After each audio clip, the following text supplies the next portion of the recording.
Как изменился за лето Кировский район Новосибирска? Депутаты городского совета подвели сегодня итоги благоустройства.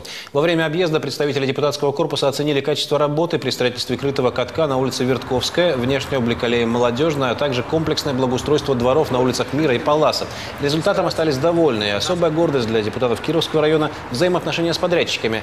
Проверенные строители выполняют 10% работ за свой счет, бесплатно привозят землю для клумб и краску для бордюров. Активно включились в работу и сами жители. Сегодня получить грант на новый забор или детскую площадку может любой дом в Новосибирске. Главное здесь правильно составить заявку. В этом году сделано порядка 146 дворов, 146 домов благоустройства сделано в Кировском районе. Такого никогда не было у нас за всю историю города. Если сравнивать с 2005 годом, в 2005 году выделялось на Кировский район 15 миллионов на благоустройство, а в 2013 году уже 156 миллионов.